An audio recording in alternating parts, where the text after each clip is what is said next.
আপনাদের অনেক অনেক শুভেচ্ছা ও ভালোবাসা জানিয়ে শুরু করছি অনুষ্ঠান খেলার জগৎ।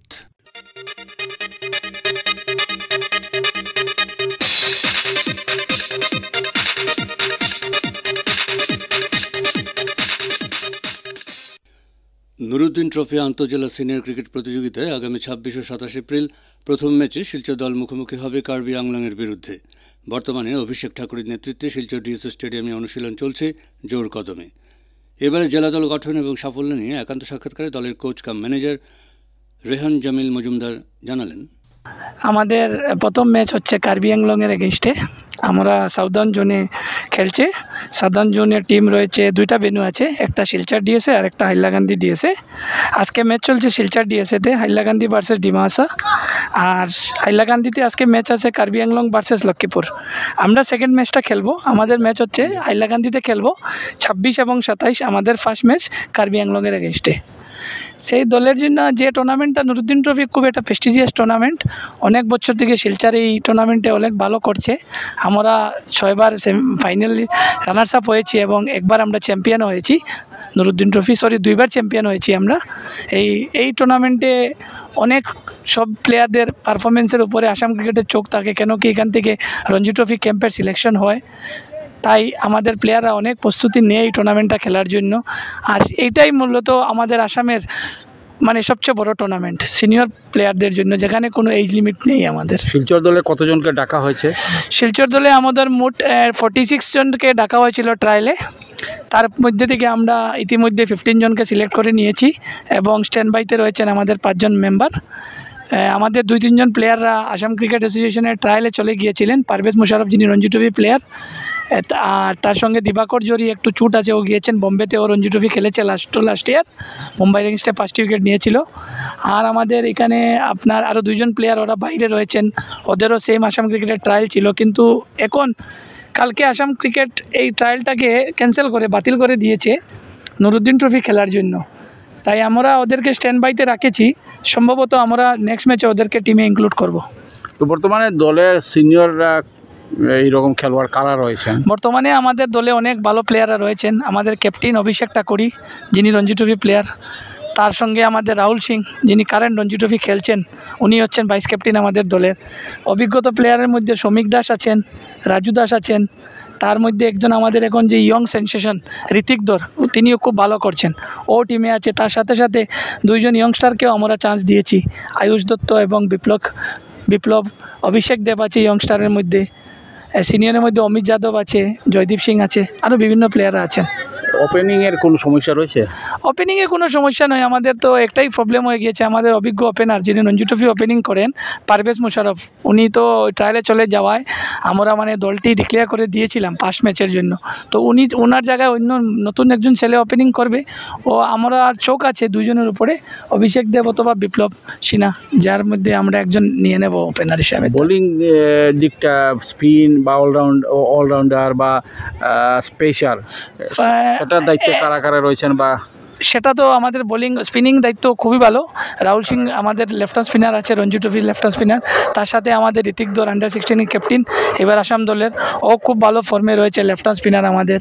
তার সাথে অলরাউন্ডার আছেন আরও 2 জন, যারা ভালো বোলিং করতে পারে, স্পিনও করতে পারে, ভালো মিডল অর্ডার ব্যাটসম্যান রয়েছেন। পেস বোলিং এটাকে আমি বলতে পারি শ্রমিক দাস তো অভিজ্ঞতা বোলার, উনি রয়েছেন। তার সঙ্গে নতুন মুখ দেখা যাবে, সচিন আছে, সাহিল আছে, একজনকে আমরা একটা চান্স দেবো ফার্স্ট ম্যাচের জন্য।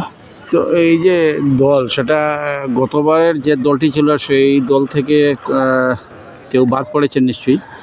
হ্যাঁ, গতবারের দল থেকে বাদ পড়েছেন নিশ্চয়ই, আর নতুন মুখও অ্যাড হয়েছে। আমাদের মেইন পেস বোলিংয়ে যে মেইন মুখ্য বোলার, আমাদের মেইন বোলার দিবাকর জরি না থাকায় আমরা অল্প একটু আমাদের একটু পেস বোলিংয়ে একটু স্ট্রেংথেনিং কম আছে। দিবাকর ট্রিটমেন্টের জন্য বোম্বেতে গিয়েছেন। ও আশা রাখবো আগামী আমরা যদি এখান থেকে কোয়ালিফাই করি জোন থেকে, নেক্সট রাউন্ডে ওনাকে পেয়ে যাব আমরা ভাইটাল ম্যাচগুলোতে। এই কোয়ালিফাই করতে হলে যে হাইলাকান্দিতে যে টুর্নামেন্টটা হচ্ছে, জোন ভিত্তিক, সেখানে কটা ম্যাচ জিততে হবে? ম্যাচ জিতা তো ইম্পর্টেন্ট নয়, এটা তো নুরুদ্দিন ট্রফি টুর্নামেন্ট, পয়েন্টের ইম্পর্টেন্ট। আজকেও বৃষ্টি হয়েছে, এই হাইলাকান্দি ভেন্যুতে যে ম্যাচ চলছে, এই ম্যাচ আমার মনে হয় না এখনো আরম্ভ হয়েছে। এখানে মানে আমার চেষ্টা থাকবে যে আমরা বোনাস পয়েন্ট নিয়ে 7 পয়েন্ট নেওয়ার চেষ্টা করব, দুটা টিমের আউটসাইড মারার চেষ্টা করব। যদি বৃষ্টি টিষ্টি হয়ে যায় তখন পয়েন্ট কিন্তু খুব ভাইটাল হবে।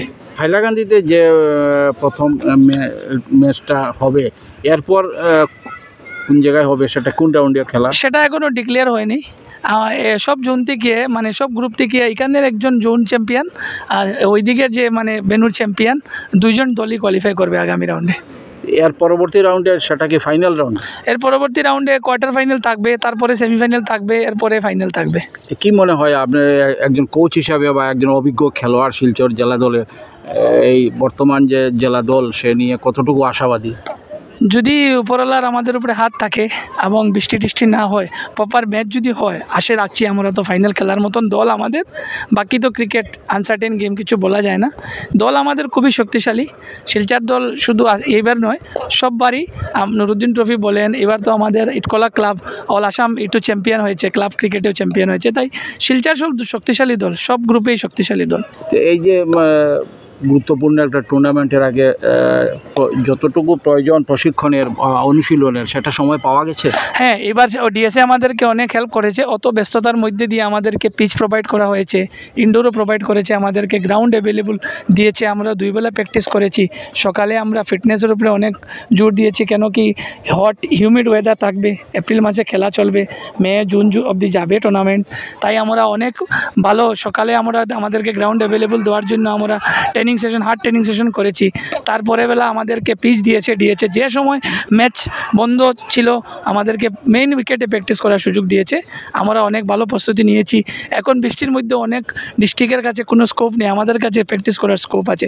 গ্রাউন্ডও প্র্যাকটিস করতে পারছি, তার ভিতরে ইনডোরে গিয়ে প্র্যাকটিস করা যাচ্ছে। সব মিলিয়ে বলা যায় আপনি মানে ফাইনাল রাউন্ডে যাওয়ার ব্যাপারে আশাবাদী? আমরা ফাইনাল রাউন্ডে যাব, আশা রাখছি, আর সম্ভবত চ্যাম্পিয়ন হওয়ার ট্রাই করব আমরা।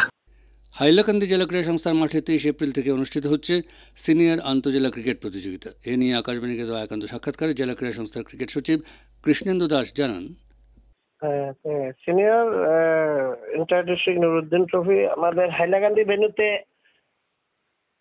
23-24, 26-27, 29-30 এই ডেটগুলোতে খেলা আছে।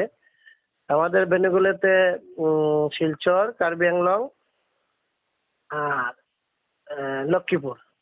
প্রথম খেলাটি আজকে 23-24 ছিল লক্ষ্মীপুর আর কার্বি আংলং এর মধ্যে, কিন্তু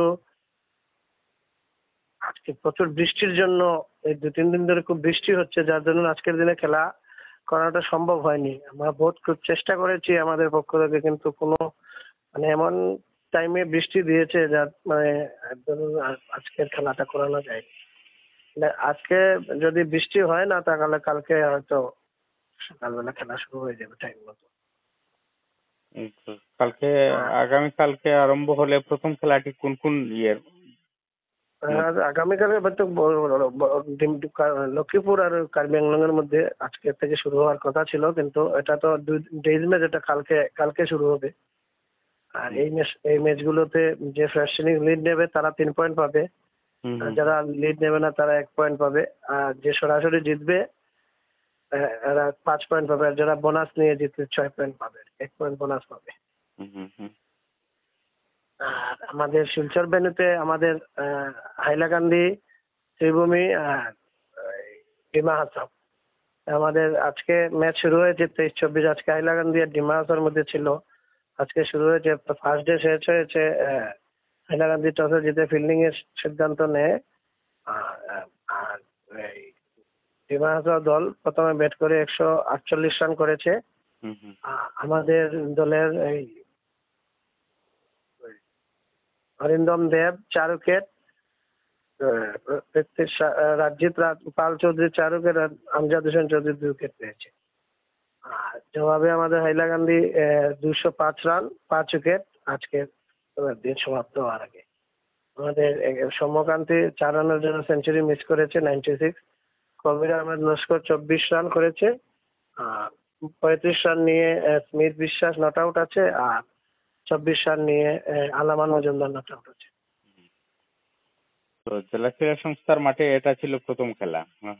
হ্যাঁ হ্যাঁ, আজকে এটা আমাদের প্রথম খেলা ছিল হাইলাকান্দিতে, আর শিলচরে তো শিলচর আজকে হাইলাকান্দির খেলা ছিল।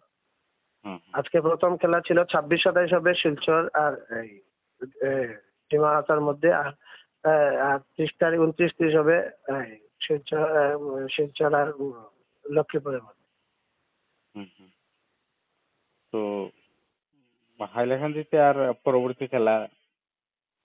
ওই তো বললাম তো 26-27 এক ডেটেই আমাদের দুই ভেন্যুতে ডেট একই রেখেছে। হ্যাঁ, হ্যাঁ, হ্যাঁ, আমাদের 26-27। শিলচর ভেন্যুতে সেম, আমাদের হাইলাকান্দি আজকে 23-24 26-27 খেলবে ত্রিভূমি আর ডিমা হাসাও, হুম, আর হুম, 29-30 খেলবে করিমগঞ্জ আর হাইলাকান্দি। আর এরকম সেম আমাদের এখানে 23-24 আজকে খেলা চলছে এই কার্বি আংলং আর লক্ষ্মীপুর। 26-27 খেলবে শিলচর আর কার্বি আংলং, আর 29-30 খেলবে শিলচর আর লক্ষ্মীপুর। প্রত্যেক জন থেকে একটা টিম বেরোবে। হুম, হুম, হুম। তো জেলা ক্রীড়া সংস্থার টিম কতটা প্রস্তুতি নিয়েছিল?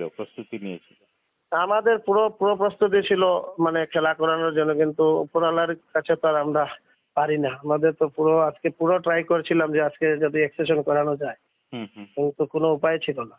হুম, মানে এত আউটফিল্ড মানে মানে ভিজে গেছে, মানে মানে বেশি মানে খেলার উপযুক্ত ছিল না, পারিনি আমরা আর মানে exception। কালকে কালকে যদি আজকে রাত্রে বৃষ্টি না হয় তাহলে কালকে খেলাটা পুরো মোটামুটি 9:30টার ভিতরে শুরু করা যাবে। আবহাওয়া ভালো থাকলে শুরু হয়ে যাবে সকাল হ্যাঁ, থেকে। কালকে কালকে শুরু হয়ে যাবে। কালকে দেখা যাক, খেলা শুরু হলেই তো মানে ডিসিশন হবে না। এখন কালকে যদি আপনার এক ইনিংস মানে দুজনের যদি এক ইনিংস শেষ না হয় তাহলে তো ম্যাচের রেজাল্ট আসবে অনেক, দুই টিম এক এক পাবে। হুম, আর যদি দুই ইনিংস শেষ হয়ে যায়, মনে করেন একজন তো লিড পাবে, হুম, ও যে লিড পাবে ও 3 পয়েন্ট পাবে। তো এবারে সিনিয়র ইন্টার ডিস্ট্রিক্টে মানে প্রাইজ মানি বা এরকম কিছু রয়েছে? না, এরকম প্রাইজ মানি নেই, সিনিয়র ইন্টারেস্টে প্রাইজ মানি থাকে না, এটা একটা ট্রফি থাকে। হুম, হুম, আর যারা চ্যাম্পিয়ন ওদেরকে কয়েন মানে একটা ট্রফি দেওয়া হয়, পার্সোনালি মানে একটা মেডেলের মতো। আর যারা রানার্স হয় ওদেরকেও দেওয়া হয়। এটাতে কোনো প্রাইজ মানি থাকে না। এটা এটা আসাম ক্রিকেট অ্যাসোসিয়েশন করিয়ে থাকে, এটাতে কোনো প্রাইজ ক্যাশ মানি থাকে। তো হাইলাকান্দিতে প্রতিশ্রুতিবান ক্রিকেটার বেরিয়ে আসছেন আশা করা? হ্যাঁ, এখন তো আসছেন, দেখা যাক। এখন তো আমাদের তো একাডেমির মধ্যে 3 জন তো স্টেট খেলে নিল, 14 যেমন কর্ণজিৎ খেললো এবছর। হুম, হুম, তারপরে বরঞ্জ্যোতি মালাকার 19 খেললো। হুম, হুম, আহ, তারপরে এটা এই, আহ, আরেকটা তো গিয়েছিল, এই যে একটা আমাদের এখানে হয়েছিল কলকাতাতে, আমার 14-এই এটাতে সিলেকশন হয়েছিল। এটাতে এটা মানে বয়স কম হওয়ার দরুন মানে আরো 2-3 বছর পরে যেতে হবে। তো ক্রিকেটে হাইলাকান্দির উজ্জ্বল ভবিষ্যৎ আশা করা যায় মোটামুটি। হ্যাঁ, এখন মোটামুটি ভবিষ্যৎ উজ্জ্বল করা যায়, এবং দেখা যাক, আর তো সব উপরালার ইচ্ছা। আচ্ছা, জেলা ক্রীড়া সংস্থার ক্যালেন্ডারে আর পরবর্তী কি প্রতিযোগিতা রয়েছে ক্রিকেটে? আমাদের আমাদের তো এখনো আসেনি, কিন্তু আমাদের জানা মতে এখন ওমেন্স এর ইন্টার ডিস্ট্রিক্ট হবে হুম, হুম, আমাদের জানা মতে, কিন্তু এখনো আমরা ক্যালেন্ডার পাইনি। হুম, তো হুম। মানে এটা খুব সম্ভবত ওমেন্স এর ইন্টার ডিস্ট্রিক্ট একটা হবে। তো ওমেন্সের ব্যাপারে আপনার কোচিং বা প্রস্তুতি এরকম? আমাদের তো ক্যাম্প করার কথা ছিল, কিন্তু আমরা তো এই সময়ের জন্য করতে পারছি না। আমরা তো এই দেখুন, এদিকে খেলা ছিল, এপিসিসি হলো, এখন আবার এই যে সিনিয়র ইন্টার এসে গেল, সিনিয়র ইন্টার ভেন্যু দিয়ে দিল, যার জন্য মানে আমাদের মানে একটা সাইডে কাটাকালে একটা একটু মানে মেয়েরা প্র্যাকটিস করছে আর। হুম, হুম, কিন্তু সেরকম মানে পুরো ক্যাম্প বসানো হয়নি, যার জন্য এদের একটু একটু প্র্যাকটিস করছে just। আর সিনিয়র হাইলাকান্দি ইন্ডাস্ট্রি যাদের ডিসিশন মানে পুরো ডিক্লেয়ার দিয়ে দেয় এ সময় যে আমাদের এখানে নিয়ে আসবো।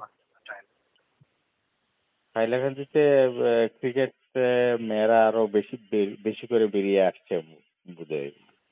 এখন আমাদের দেখেন মানে আগের থেকে একটু কম, কারণ আগে মেয়েরা এখন একটু কম বেরোচ্ছে, হুম, আগের হুম, থেকে একটু কম আসছে।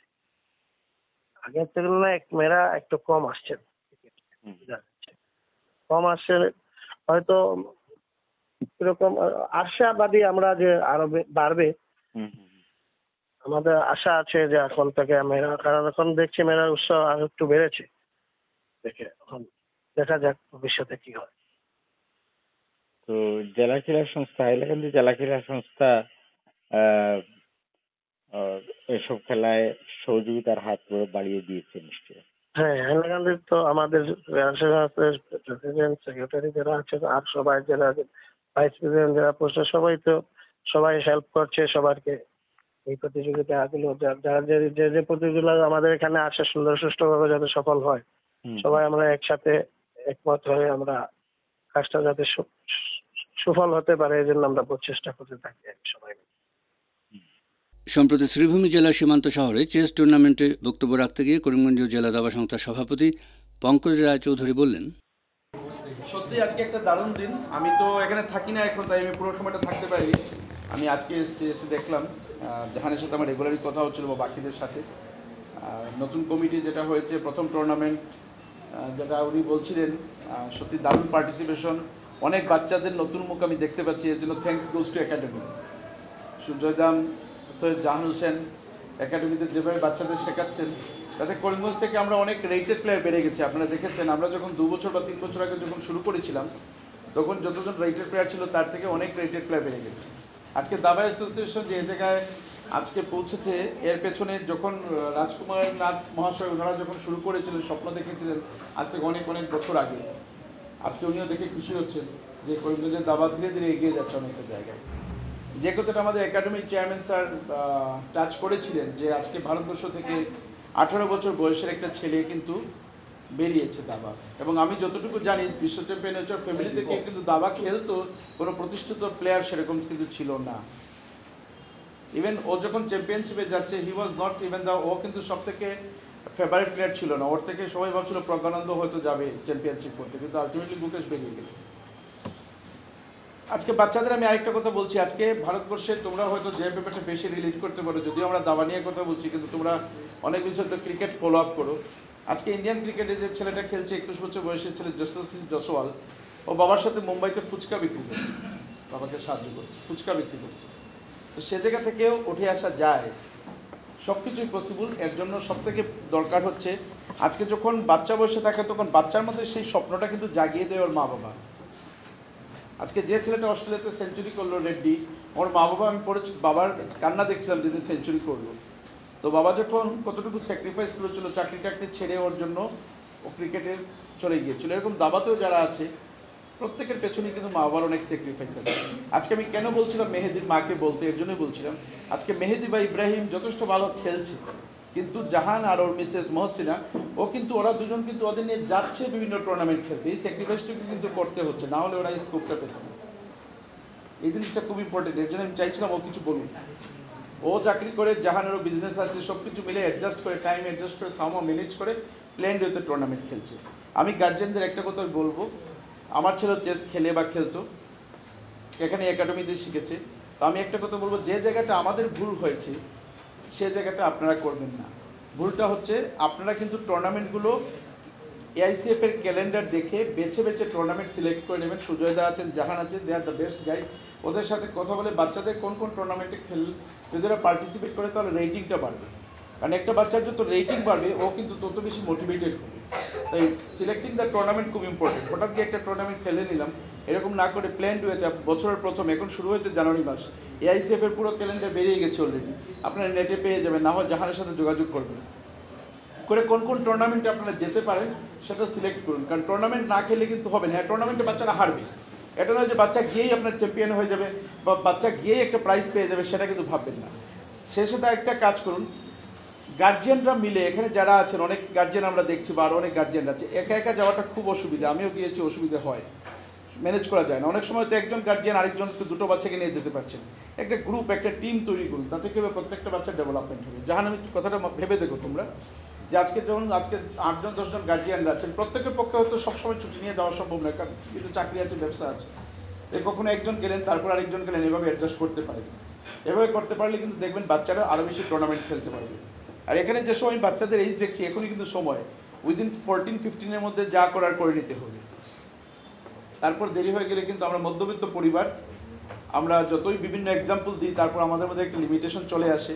একটা সময় গিয়ে পড়াশোনার খেলার মধ্যে যখন আমাদের ব্যালেন্সিংয়ের ব্যাপার চলে আসে, আমরা পড়াশোনার দিকে চলে যাই, উপায় নেই, কিছু করার নেই।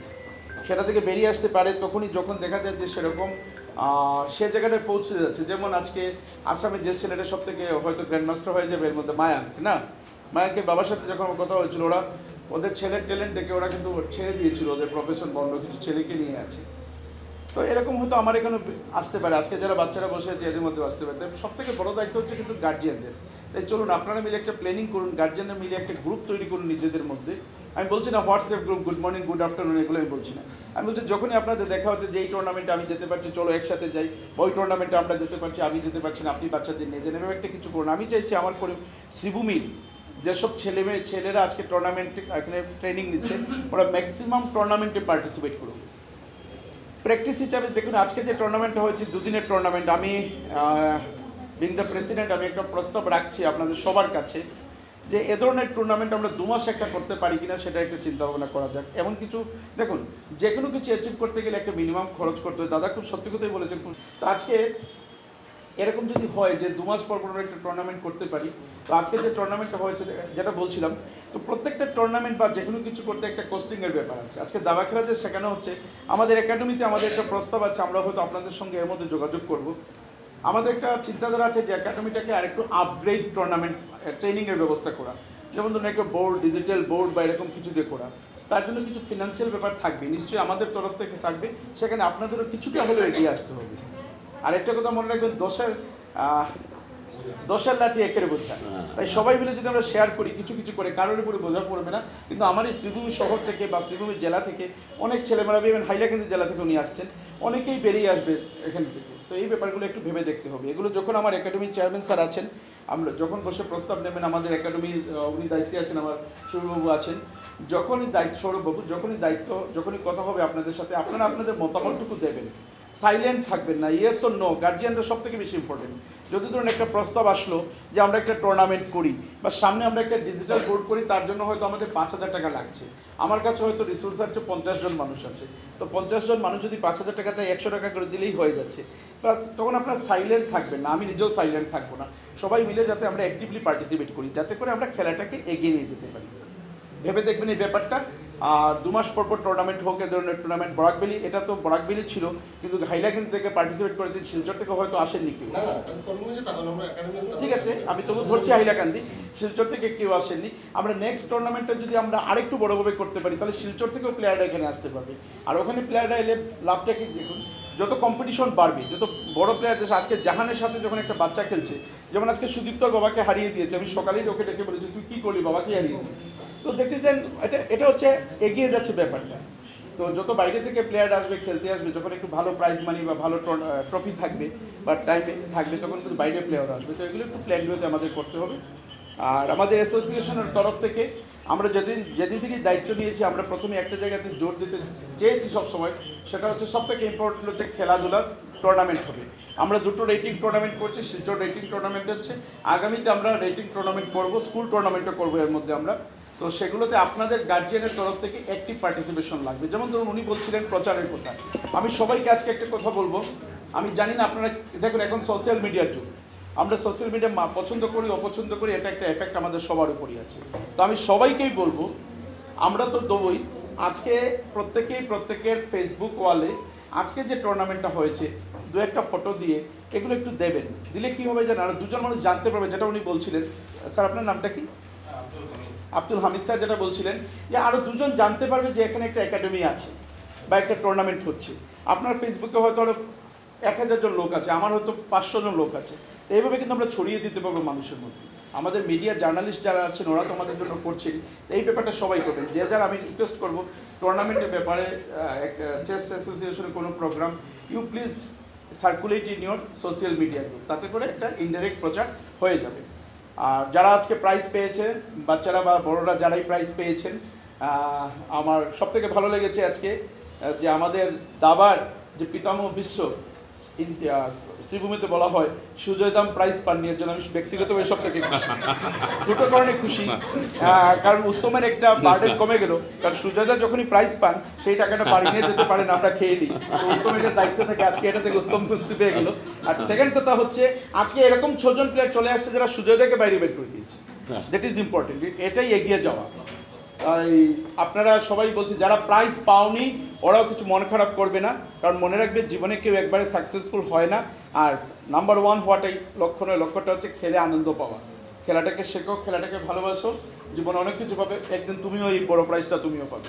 তাই সবাইকে নমস্কার জানিয়ে আমার বক্তব্য।